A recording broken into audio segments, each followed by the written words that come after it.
ये सब अपना सामान पकड़ो और पैक करो इसे। अब यहाँ नहीं रहोगे, लंदन जाओ, बसरा जाओ, कहीं भी जाओ। मैं कहीं नहीं जा रहा टूअल। क्या किया है तुमने? तुम नहीं जानते, हयात को और अपने आप को तुम बहुत बड़ी मुश्किल में डाल रहे हो। क्या मसला है? वो मेरे साथ काम करने पर राजी है। मैं नहीं मानती है बिल्कुल। हो सकता है हयात अभी अपसेट हो। मुराद नहीं माफ करेगा कभी भी। मैं क्यों परवाह करूं इस बात की? क्या मतलब कि तुम्हें कोई परवाह नहीं है? तुम जो कुछ भी करने जा रहे हो वो दोनों तरफ से तबाही के अलावा कुछ भी नहीं है। हयात का पीछा छोड़ क्यों नहीं देते? मुझे उससे इश्क हो गया है, उसी के बारे में सोचता हूँ पूरा वक्त। बेहतर होगा अभी के अभी निकल जाओ, यहाँ से दफा हो जाओ। मैं तुम्हारी शक्ल भी देखना नहीं चाहती।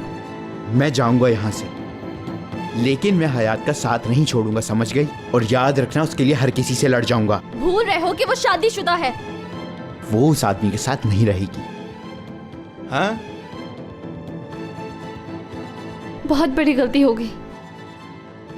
मैंने इसे बुलाया है क्यों यहाँ? क्यों बुलाया?